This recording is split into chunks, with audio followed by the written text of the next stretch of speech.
Tony back on the big one, 700 WLW. A week from today, May 5th is the day. For the first time in 5 years, collections on student loans will resume in full for some 5.3 American borrowers now in default with their college loan. So if you or a loved one, kid, grandkid, whatever is impacted, how is the government going to collect, and how does this thing play out with the meter now running on student loans? Matthew Carpenter is an expert in this area, and he joins the show now to talk about it on 700 WLW. Matt, welcome to the show. How are you? I'm doing great. Thanks for having me. Yeah. So this is going to happen, and there's no reset there. It's hard to believe. I'm of the mindset that, you pay your debt, and I get it. College is not the risk and reward most people thought it was just a generation ago, and that's why more people are choosing to go in things like the trades, which I love, because college is quote-unquote overrated. Unless you're a scientist, technical, engineering, math, whatever it is, we need scientists and doctors. I get that. But you shouldn't go to college for interpretive dance, for God's sakes. That's a hobby, not a career. And you can learn that on YouTube if you want. You watch American Idol, The Voice, whatever it is, and no one goes, hey, where'd you go to college and get your, did you masters in singing? No, I can sing. You don't need to go to college for that business. I get that. And fortunately, things are starting to come back around on it. But unfortunately, we have a generation or several generations of young people who are saddled with an immeasurable debt they'll never be able to get out of. Let's talk about the options for those folks, but we'll begin with how this thing plays off. So it starts with, I guess, the government. Are they just going to garnish wages? What are they going to do to get their money back? It's going to be a combination of things. And I think a lot of these folks that have defaulted on these loans, which means they haven't made a payment in 270 days, I think a lot of them really had maybe some optimism that this was just going away. Or, you know what, let me just bury my head in the sand and kick the can down the road. And I think just a meaningful percentage of these folks, and I have some of this data is anecdotal and some of it's fairly firm, because we have tried to get a good feel for this community of people. But more than we would hope, we're just really thinking, you know what, I'm in the clear. This is over. I'm not going to have to pay it back. So this is going to be a problem. This is going to be a problem for a lot of these folks. And again, to your point, they are going to garnish wages, and they are going to make sure that nobody's able to just walk away from this. Right. So it begins with wage garnishment. I know they'll go after Social Security, but if you co-signed on this as a parent or grandparent, they're going to come after you. How much of that? How much are they going to take? Yeah, I mean, look, so here's where we want to make sure, and here's the messaging, right? And this is what I want people to hear. If you're one of these borrowers, please, please, please do not just hope for the best and cross your fingers and think you're going to slip through the cracks. Again, that is not going to happen. And here's why you want to be proactive. Because it is very likely that if you do nothing, if you take no action, what they're going to do is they're going to deduct the maximum monthly payment each month, right? So they're going to put you on the most aggressive repayment plan as kind of a default setting here. So if you're somebody that's in this category and you're hearing this news and it's terrible news, and I'm sure it is, right? If you are here, you want to be proactive. You want to reach out to whoever is servicing your loan, and we can talk about that in a minute here in terms of exactly what that means. And if you're really worried about monthly cash flow, if that's your biggest concern, the reason why you want to be proactive is that's going to give you the opportunity to have the lowest repayment option, right? To get into some type of income driven repayment plan that'll put a cap on your monthly payment. Because again, if you don't do that, right, it's going to be a huge swing, and they're just going to take the biggest monthly chunk that they can, right, as opposed to what's going to be most manageable. And I'm seeing that number seems to be around 15%. So if you're in Social Security, you could see 15% of your benefit reduced down to, they want to leave you with, I think a number I saw was $715 a month, which would be confiscatory, I think, for a lot of people. But the Department of Education said same thing with the wage garnishment. They would go after 15% of your disposable income. How do they come up with that? That's right. I mean, look, a part of this is just an imperfect science, right? Kind of thumb in the air stuff, and hey, let's pick a number that we think sounds reasonable across the board. But there's a spectrum here, right? And there's different types of loans within this that has some nuance and some variation. And one of the biggest variables here is how much do you owe, right? Because the obviously the bigger amount of your principal and any interest that's been tacked on there, that's going to come with a bigger monthly repayment plan, right? Or a bigger monthly payment, I should say. So again, there's a multitude of factors in there. So it's somewhat arbitrary, this 15% number. But again, the takeaway here is if I'm going to have to start making payments here, which I am, I better be proactive, reach out. And again, if my biggest concern right now is what's that monthly payment going to be, let's go ahead and make sure I'm in the lowest one possible. Yeah, and the worst thing you do anytime you get a bill or something is you bury your head. You just throw the notices out. Ignore. They're going to come at you hard. It's going to be punitive. It's what's going to be. So be proactive. As hard as this might be, swallow your pride in your fears. And the way to assuage your fears, of course, is tackling the issue head on. It seems counterintuitive to ignore it, but that's what we do. That's how we're wired to do. So you go to talk to the company's servicing your loan? Do you go directly to the government? Take me through what you think you should do. That's right. That's exactly right. And it's the former. And this is where there's some confusion here, right? Because a lot of people hear, okay, I have a federal government loan, so I'm going to contact the Department of Education. Now, number one, that staff has been scaled down considerably, right? It was already not a terribly reliable resource in terms of getting in touch with folks and in terms of, the acumen of these individuals. I'm not trying to take a shot at them. That's just the kind of the nature of who they were able to get to fill those roles, right? And obviously that's a blanket statement here. But anyways, to try to contact the Department of Education is a mistake. They can generally point you in the right direction. But you want to contact your loan servicer, right? And there's about a handful of these. There's not a ton of them. Mohela is one of the bigger ones. AidVantage is one of the bigger ones. So you want to find out, well, who is sending you these notices, right? Because that's who I wanted. Number one, it's easier to get in touch with these folks, sure, right?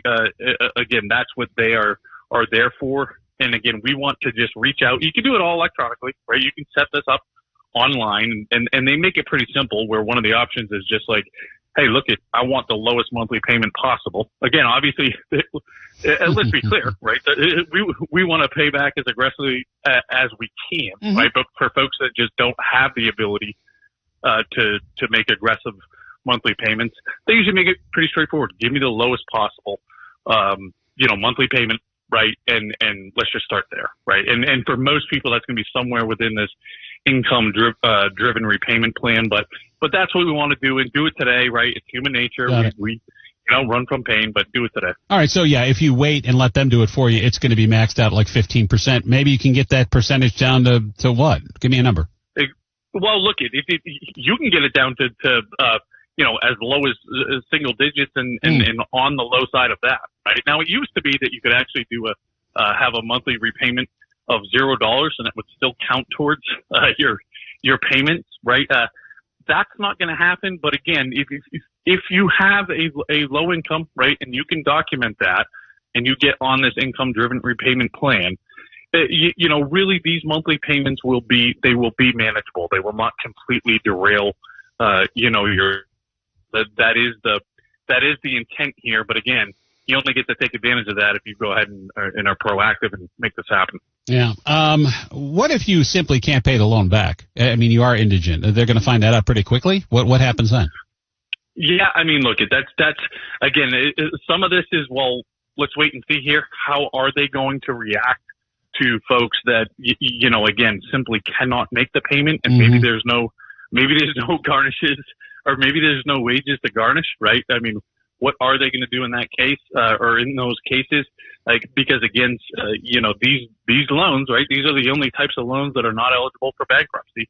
So we know that's not an option, right? So, it's going to be one of these things where it's going to be a huge impact on your credit score. And again, they're not going anywhere, and we're going to have interest that's going to pile on top of the principal. So, when you do get wages, at some point, again, they're going to be there waiting to eat into a percentage of that at the highest clip. He's Matthew Carpenter, a student loan expert.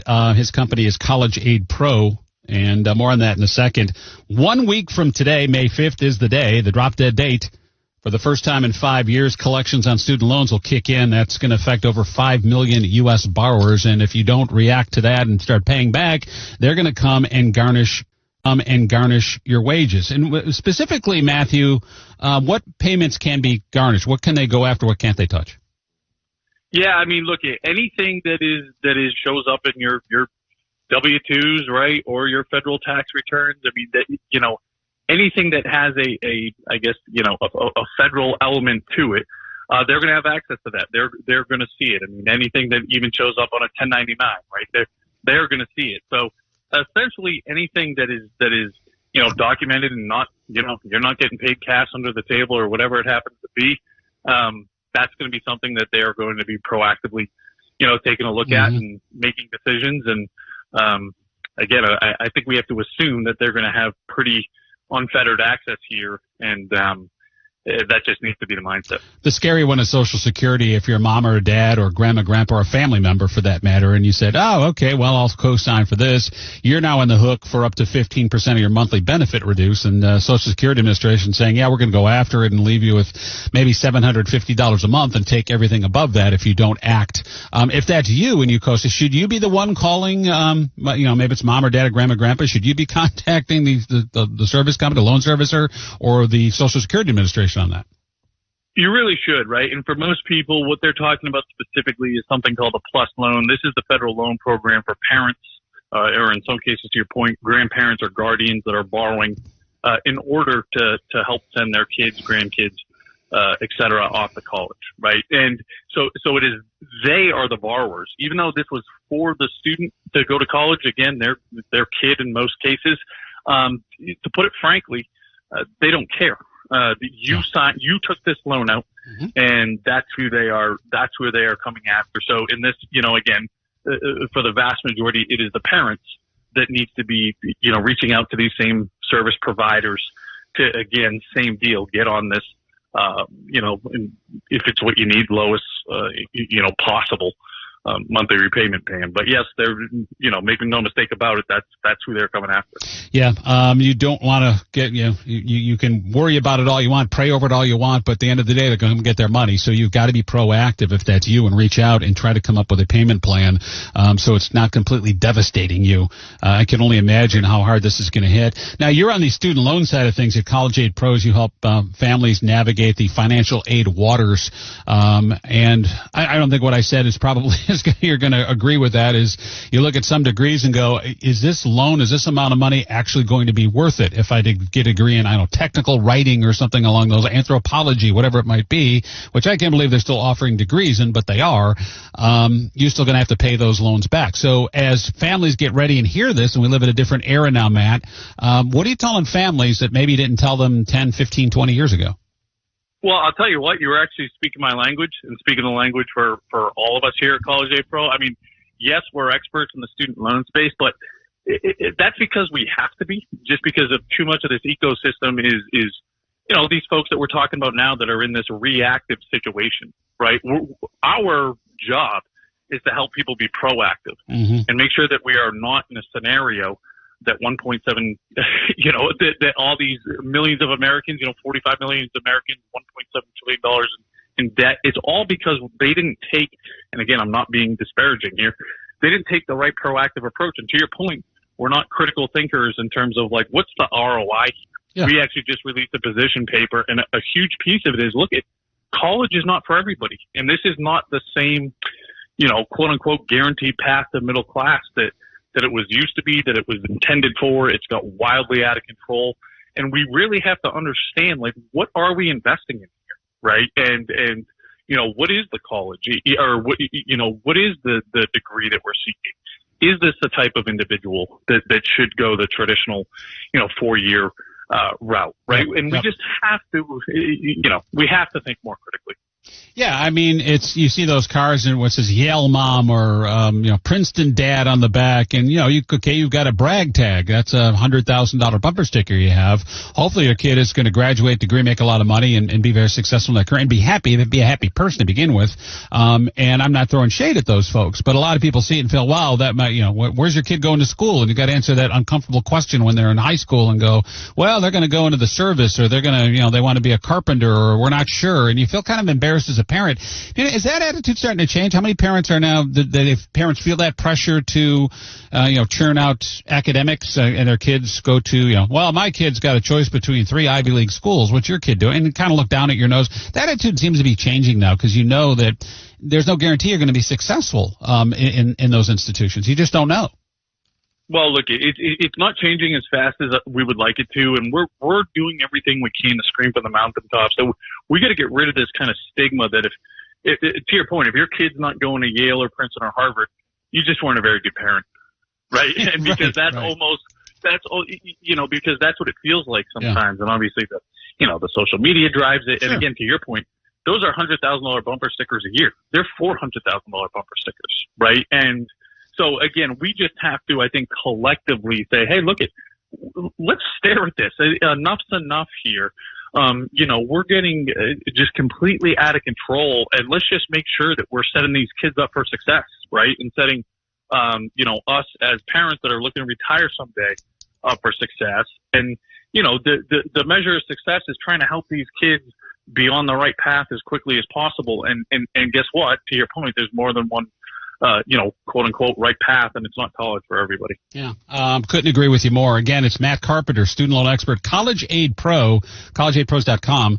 And if you're looking to maybe navigate those financial aid waters, I can envy you because we're at the start of a new age right now. So think hard and think fast about whether college is the right decision for you, your child, or your grandkid, or family member for that matter. Matt, all the best. Thanks again. Thank you. Yeah, a week from today, May 5th, I'm going to have to start paying those student loans back. And that was because of COVID. We're 5 years past COVID. And now we're just getting back to paying those loans. It's due. And I believe I'm not laughing at you. I'm kind of crying with you there. If you're stuck in that pain in that corner, it's like, I can't afford to pay this stuff back. I get it. But sadly, in order for us to learn the mistakes, these things kind of have to happen.